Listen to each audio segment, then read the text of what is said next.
France was once the most powerful and elegant kingdom in Europe. Kings and queens lived in towering palaces, surrounded by gold and silk. But in the summer of 1789, this world turned upside down. Crowds stormed the streets, and the symbols of royal power began to fall.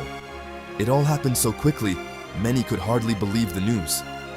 Ordinary people, bakers, farmers, servants, suddenly found themselves at the center of history. Some were excited, others were, well, terrified. All of them sensed that their lives would never be the same again. This was more than just a riot or a protest. It was a revolution.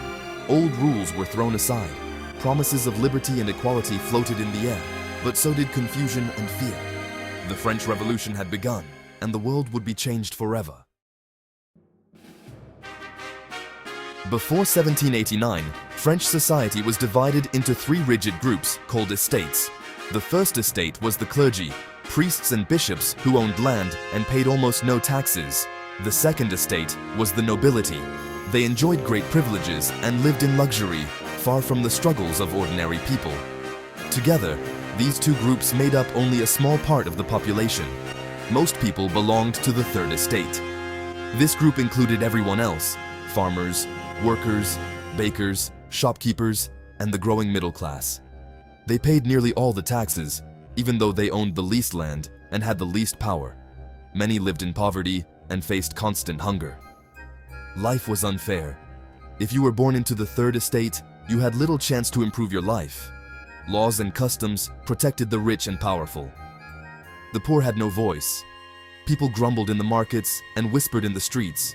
They dreamed of change, but change seemed impossible. Yet beneath the surface, anger was building. The old system, called the Ancien Régime, kept most people trapped in hardship. In 1789, their patience finally ran out. The late 1700s were hard years for France. The country was deeply in debt from wars and royal spending. King Louis XVI was a kind man, but weak and unsure. He spent money on grand banquets and palaces, while the people grew hungry. Taxes kept rising, but the government could not fix its problems. Bread was the most important food for ordinary people. When harvests failed and prices rose, families could not afford to eat. Mothers stood in long lines at bakeries, hoping to buy a loaf. When bread ran out, tempers flared. People blamed the king and his ministers for not helping them. The king tried to solve the crisis by borrowing money and raising taxes, but the rich refused to pay more. The government was powerless. Louis XVI grew desperate, but he did not act quickly or firmly. His weakness made people lose faith in him. In the end, it was hunger and the price of bread that pushed the people of France to the breaking point. Their suffering turned into anger, and their anger fueled the coming revolution. While people struggled to eat, new ideas were spreading across France. Thinkers such as Voltaire, Rousseau, and Montesquieu questioned the old ways. They spoke of liberty, equality, and justice. Their books and pamphlets reached even the small towns and villages. These Enlightenment philosophers argued that kings did not rule by divine right. Instead, they said, all men were born free and equal. Laws should serve the people, not just the powerful few. For the first time, ordinary people began to imagine a different world. Their ideas were dangerous to the old order. Some nobles and priests tried to stop them, but the words of the Enlightenment could not be silenced. Young lawyers, writers, and even soldiers started to talk about human rights and fair government. As more people read these new ideas, they began to question why things were the way they were. Why should some starve while others feasted? Why should the king hold all the power? The ground was being prepared for revolution. By 1789, France was in crisis. The government was broke, and honestly, the king had no answers.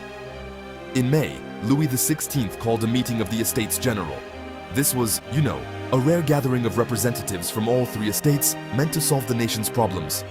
But the system was unfair. Each estate had only one vote, even though the third estate represented most of the people. The clergy and nobles often voted together, outvoting the third estate. The voices of ordinary people were ignored, yet again. Frustration turned to action. The third estate demanded more power. They called themselves the National Assembly and declared that they alone represented the people of France. This was a bold step. It was the first open challenge to royal authority. The king tried to stop them, but it was too late. The National Assembly had begun a new chapter in French history. The people's voice would no longer be silenced. When the king locked the National Assembly out of their meeting hall, its members simply refused to give up. On June 20th, 1789, they gathered in a nearby indoor tennis court. There, they made a famous promise known as the Tennis Court Oath. They swore never to separate until they had given France a new constitution. This was, honestly, an act of real courage and defiance. Men from the Third Estate, dressed in plain clothes, stood together and raised their hands. They were not nobles or priests, but they claimed the right to shape the future of the nation. News of the oath spread quickly. People cheered the Assembly's bravery and began to hope for real change. In villages and cities, ordinary men and women talked of freedom and rights. The old order was trembling. The king was shocked and angry, but he could not stop the rising tide. The Tennis Court Oath marked the true beginning of the French Revolution, a moment when hope, fear, and determination filled the air. Tensions kept growing in Paris. Rumors flew that the king was sending soldiers to crush the new assembly. Fear and anger spread through the city. On July 14th, 1789, a crowd of Parisians marched to the Bastille, an old prison and symbol of royal power. The people demanded weapons and gunpowder stored inside. Guards fired on the crowd, but the people just would not give up. After hours of fighting, the mob broke in and freed the prisoners. They seized the weapons and tore the building down, brick by brick. The fall of the Bastille was a turning point. It showed that ordinary people could challenge the king and win. Across France, people cheered. For the first time, they felt powerful. Bastille Day became a symbol of freedom. It inspired people everywhere to stand up for their rights. But it also warned the king the old ways were ending and a new France was being born. After the fall of the Bastille, panic swept through the countryside. Rumors spread that nobles were hiring foreign soldiers to crush the revolution. Peasants grabbed pitchforks and formed angry mobs. They attacked manor houses, burned records, and stormed storehouses. This wave of violence and fear became known as the Great Fear. Peasants destroyed the papers that listed their feudal duties. They wanted to end the old system, where they paid high rents and taxes to nobles and priests. The National Assembly realized they had to act fast. On August 4th, 1789, they abolished feudal privileges. Nobles lost their special rights. Everyone became equal under the law, at least in theory. This was a dramatic break from the past. For the first time, ordinary people felt they had a say in their lives. The revolution was turning their hopes into reality. But fear and anger still lurked beneath the surface, waiting to erupt again. Soon after, the Assembly wrote the Declaration of the Rights of Man and of the Citizen. It stated that all men are born free and equal. It promised liberty, security, and the right to resist oppression. The words echoed across France and inspired people everywhere. Ordinary people read the Declaration and felt a new sense of pride. They wanted a government that listened to their needs, not just the wishes of the rich and powerful. Many believed that a better world was finally within reach. But the road ahead was not easy. The king tried to escape. War broke out with other countries. The revolution grew more violent. Some people gained new freedoms, but others faced new dangers.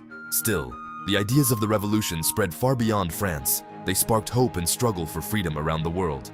The French Revolution showed that ordinary people could change history, though not always in the ways they expected.